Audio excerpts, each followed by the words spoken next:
Cool, man. How you doing? Good, man. Good to sit with you, man. Yes, sir, I'm excited. Yeah. I've been hearing a lot about you in the community, man. You've been making a lot of noise, for the past couple years. Yeah.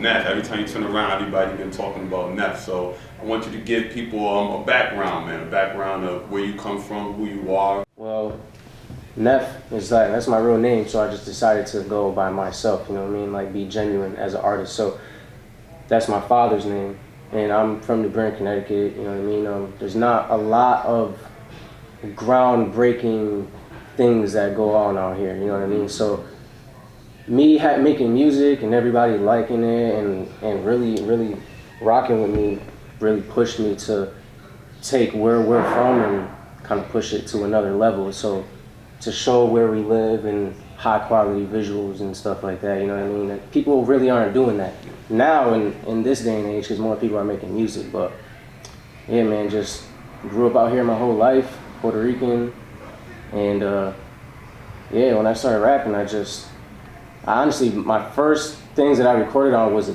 cassette tape. Yeah. So I'm glad I was able to do that. It was me and my brother, and I was running beats through the speaker and recording it so it wasn't like I was using a program, you know what I mean? I was just using elements to make it come together. So I was recording through speakers and then recording the speaker, you know what I mean? So you talking about like how back in the day we used to have like the beat playing out of this speaker. The beat playing out of the speaker, and then I had a karaoke machine. And you got it and I got it rocking, and I'm spitting. So that's really how I started. So, and then I moved up to like computer mics and stuff like that until I really got my own equipment. You know what I mean? And I don't know. It's been my art ever since I was like young, like 6th grade. You can ask my family, anybody around. Like I was in 7th grade, and I was trying to I had a notebook, and I wasn't recording still, and I was like, I tried to get a little team together of like 3 dudes that rap, and we would all write a verse. We wouldn't necessarily record it, but I was organizing something. You know what I mean? Like I've always been organizing something with music. So that was when I was in middle school and high school. Made a few more songs, and people started noticing that I'm good. And then when I left high school, that's when life took place, and I was like, I stopped making music for a little while, and I was like, I don't want to do it, there's so much doubt. And then I got back into it, and the love was much more because I'm older and people are taking my mind and my lyrics more serious. You know what I'm saying? How old are you now? I just turned 26 a few days ago. Nice. So you're still young and grinding.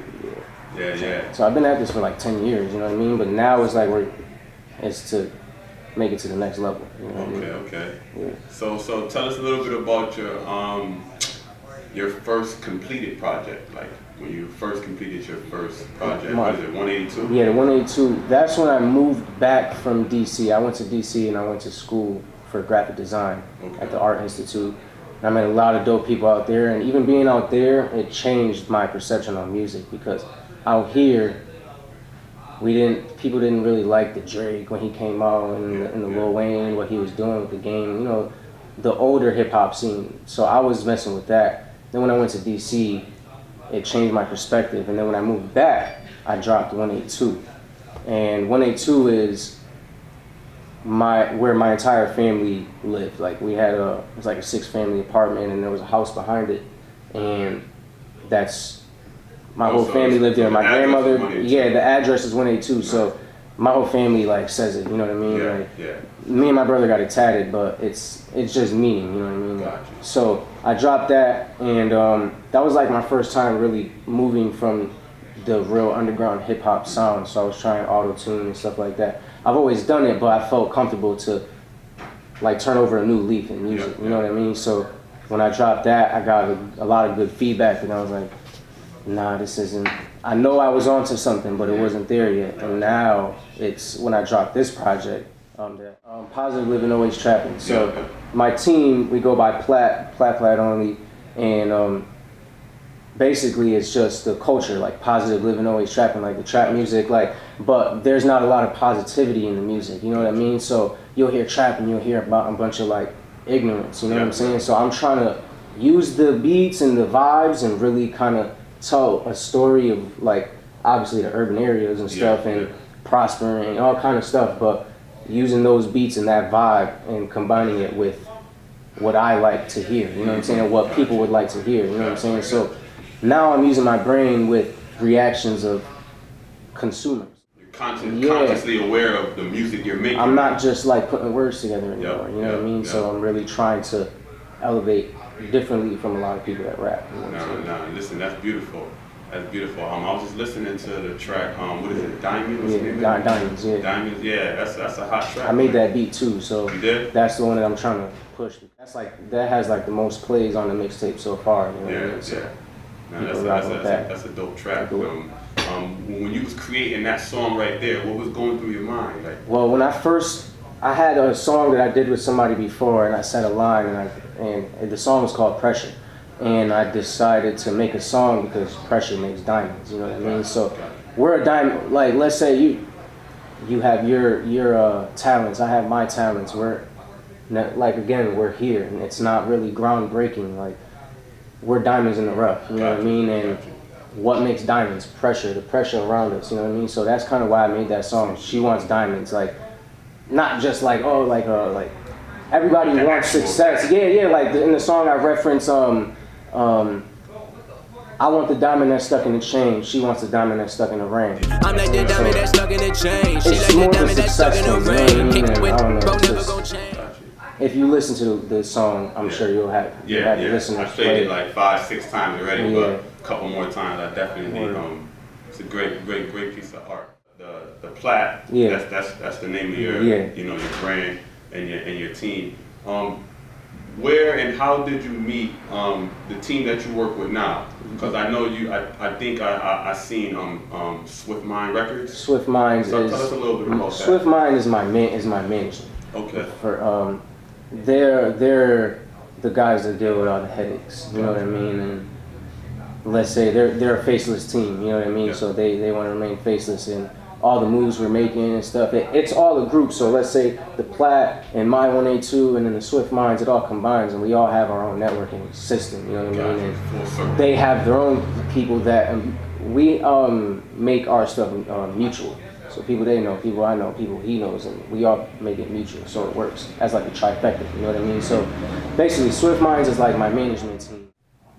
Plat is basically, it started with just my boy Avery, and before that all even started, he liked the 182 project, and there was a song that he liked specifically on there, and he was like, he came up to me and said, Neph, save that song for me, I want to shoot a video for it, because he didn't have a camera yet. So a few months later, he got the camera, and then we ended up shooting a video, not for that song specifically, but we ended up shooting a video for it's called Day by Day. It's on my YouTube channel. Okay. And we just clicked after that. Took off from there, and then Plat, it just became like, you know, when you're chilling with your boys so much, and then there's just a gimmick that happens, and like but this is not a gimmick, it's real, you know what I mean? Positive living, and it's platinum, everything, like the top rank, you know what I mean? So that's special. Yeah, exactly. So we're all business. Let's say you got business, you have the parties and the clothing and the movement, and you have the music. All of it together is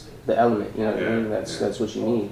No, that's what's up. So I want to ask you 2 questions. So the first one is, in the hip hop scenery in our area today, being from Connecticut, because I'm from Connecticut myself. Where do you see Connecticut going in the next couple of years as far as the hip hop culture in Connecticut?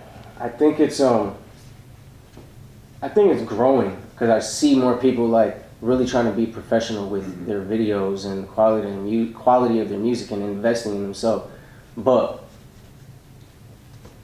there's a few artists that really pop, you know what I mean? And why is that? Because they leave, you know what I mean? And those artists bring it back. So let's say if you have a few artists that really pop out of Connecticut in a certain time frame, you know what I'm saying? Then I feel like we have a foundation of artists, you know what I mean? No matter who it is, it could be me, it could be the next guy. Like, look at Chicago. You had Lil Durk, you had Chief Keef and King Louie, and you had all these sub-artists that people were watching because they wanted to see their lifestyle, you know what I mean? Yeah. This is a lifestyle that people haven't seen yet. So I think if it's shown and someone sees it a lot more, then but there's a lot of potential here, and there's a lot of talented people, from sports to art to music, you know what I mean? Like, Connecticut has a lot of potential. But definitely agree. for some reason, there's that groundbreak. You know what I mean? Like I don't. Yeah. There's something that you have to have in your team that's going to take you to the next level. You could be good and your team could not get you there. You know what I mean? Yeah. So I guess it's not just talent. You need your team. You know what I mean? So they need to push together. I think Connecticut will be good if they work together. You know what I mean? Yeah. So that's what I think. And my next question is, as far as for you and your camp, what do y'all have in stores for the next coming years? Well, where do you see yourself at? This year we're not even done. Like we got let's say half of the year left, and tomorrow, the 23rd, September 23rd, I'm opening for Young Tory. He's an artist from Toronto. Okay, and, where's that at? In New Haven. I mean New Haven. No, what is it called? It's in Hartford, Club Envy. Club Envy. Yeah, Club Envy. Okay. So that's tomorrow, and yeah, hopefully. That's September 23rd. September 23rd. Let's say doors open at 9:30. Envy, they open late. You know. Let them people know. 9:30. Club Envy, September 23rd. Young Tory, Nasty Neph. Show up, see a show. Definitely, you know what I mean? That's what's up. It's gonna be pretty dope. What really drives you? You know, everybody has something that just it drives them. You know, when they wake up in the morning, it's just full motivation, self-motivation. For some people, they don't have that motivation. They don't have that push. Yeah. You know, what drives you every day to keep going? A lot of let's say the past 2 years, it's been rocky for me being a young adult. You know what I mean? Like trying to learn the balances of what you need to do and financial balances and stuff like that, like real life. You know what I mean? So I know that I have something, and I see so many people going and reaching and touching their dreams. You know what I mean? And I'm like, if I sit here 10 years from now, I'm gonna be feeling like fuck. You know what I'm saying? Yeah. And now that's what really fear of failing makes me succeed. You know what I'm saying? So that's exactly let's say all in all, that's really what it is. So not necessarily, but that's one thing. And then my brother, die-hard fan of my music. You know what I mean? All my boys, every day I'll have a snap or something in a group chat where they're spitting my rhymes, and it's like, and they're rapping my rhymes, and it looks real. You know what I mean? It's not like a gimmick. Like I said, I try and keep my lyrics real, so someone else can rhyme it and they'll pertain to their life in a way. You know what I mean? So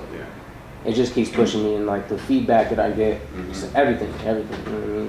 Definitely. And I would say too, people like yourself, there's a lot of artists, like you were saying earlier, that's coming up. Like Connecticut is starting to give some light, because I see a lot of artists and a lot of people supporting each other now. It's starting to come in full circle. Because that creates a network. You know yes, a great professional network like we was talking about. But what I want to ask you is, as far as you, with the grinding that you had to go through, the struggle, and now you're actually coming out with music and content, and you have a vision of positivity and awareness in your music and art. What type of advice can you give anybody, whether it's in music, it's in anything, as far as people who just want to pursue their platform or their dreams or whatever it is?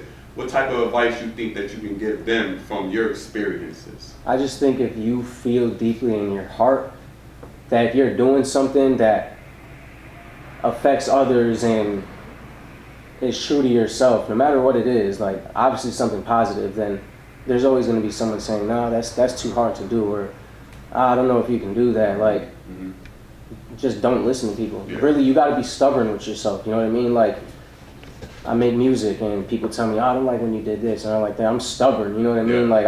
I'll take their advice, but I'm stubborn. I'm like, nah, this is hard. You know what I mean? But I'll take their advice. You know what I mean? Because I gotta advance. You know what I mean? And if someone doesn't like something, whatever. But you gotta take constructive criticism, but stick to your guns. Everything: Instagram, Snapchat, Facebook, Nasty Neph.